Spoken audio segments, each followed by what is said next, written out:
I'd like to thank Lion for providing Medallion with this opportunity today. We're very grateful for their support in assisting us to grow our business. And we're really pleased that we've been able to contribute to the positive performance of the fund, and hopefully that's affected everybody in the room positively as well. And I think 2025 has been transformational, but 2026 is where we really the rubber starts to hit the road in terms of growth, and hopefully I'll cover that pretty briefly today. I'm not going to get into detail.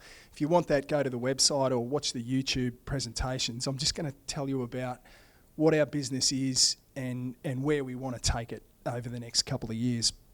So what is Medallion? It's a simple opportunity in the pre-production gold space in Western Australia. It's an opportunity to unlock a lot of value in the short term, and then that's coupled with broader strategic potential, which we're really just beginning to understand the magnitude of. And I'll step you through what we're seeing in this presentation, which is only 2 slides long. So about unlocking the value in the short term. Now, what's that about? Now, our team has formulated and is executing on a plan to bring the mineral resource at Ravensthorpe, which is about 840,000 ounces of gold at 4.6 grams per tonne, together with the established processing infrastructure at what was the former Forrestania nickel operation, and thereby create a new gold and copper producer in Western Australia. And we are confident that that transition to production can happen rapidly and at modest upfront capital. Now, this is not a case of a junior acquiring a mature asset out of a mid-tier and then looking to extract the last drops of value. What we're doing here is creating an entirely new business by repurposing that infrastructure to treat our gold and copper ore.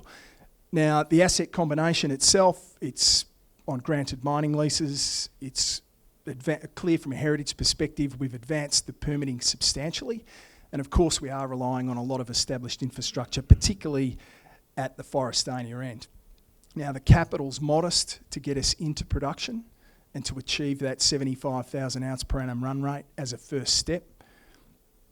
The margins are high. The project will generate significant cash flows, impressive returns on investment, rapid payback, but importantly, when you get that base case business model established, you get that gold production capability up and running at Forrestania. It creates a potent platform for growth.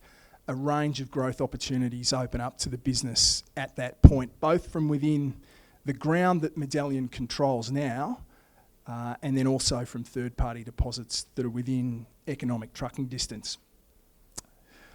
So that brings us on to the regional and the growth potential here. So our project is levered to commodity prices. It's not unique to our project. That's out of our control.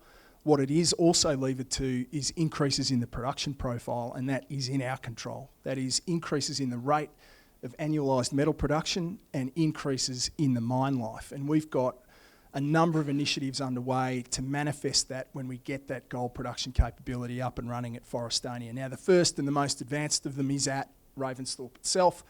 I won't go into the detail, but that deposit, which is plus 1 million ounces at the moment, at a decent grade, is shallowly drilled. Average depth of drilling 100 metres, resources estimated to 300 metres, deepest ore grade bedrock hit into the system 400 metres. That's shallow for Archean gold lodes. And it was pointed out to me the other day that perhaps because the business is led by a mining engineer, our drilling efforts there thus far have been defensive.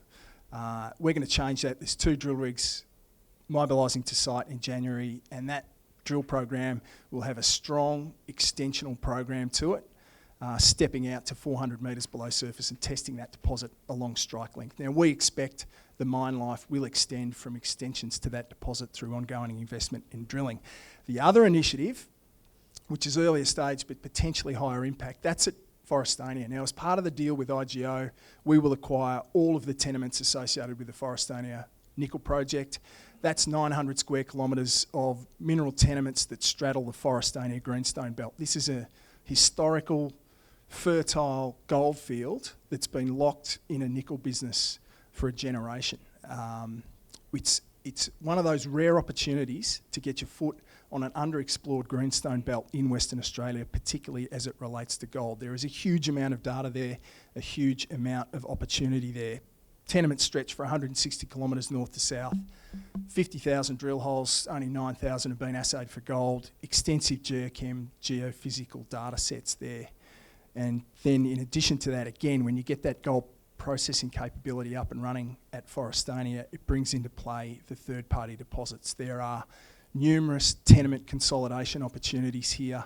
There are numerous toll treatment opportunities there as well.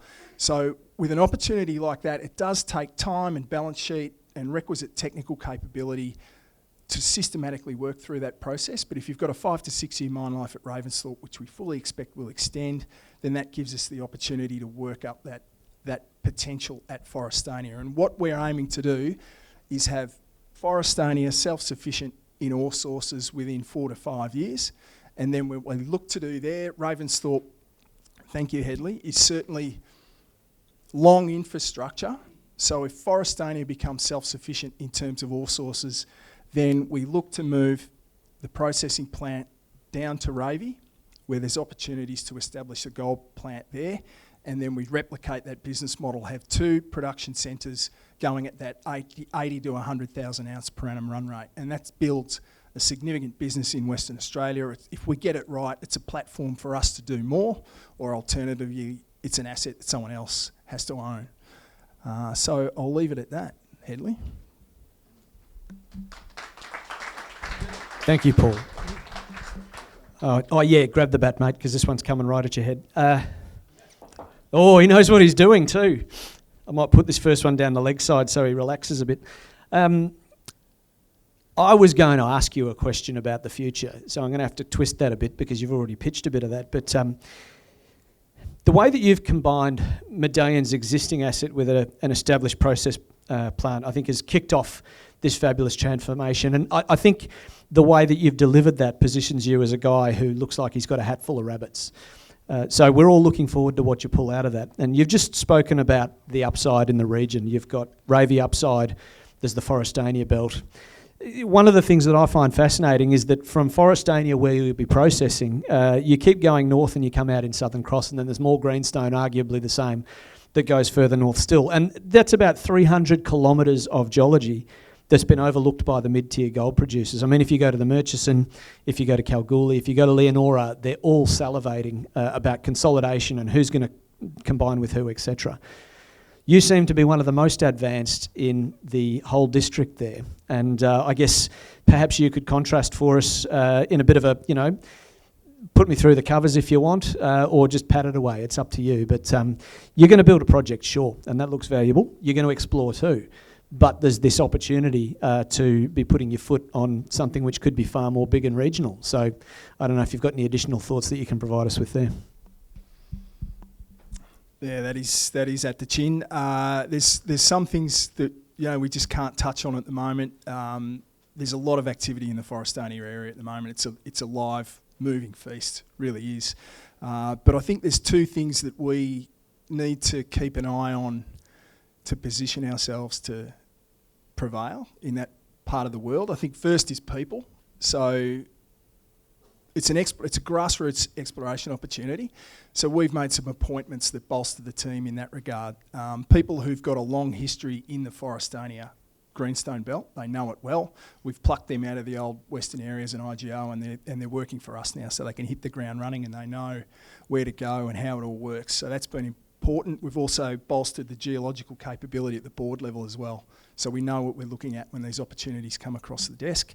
And then the other one for me as well is cost of capital. We need to do everything that we can to minimise our cost of capital and put ourselves in the strongest possible position to act on these opportunities when they come along. And that means executing on that development. We have to get that right, and then being able to realise the potential of the Forrestania belt that we will control, that portion of it that we will control in the first instance, and then we go from there.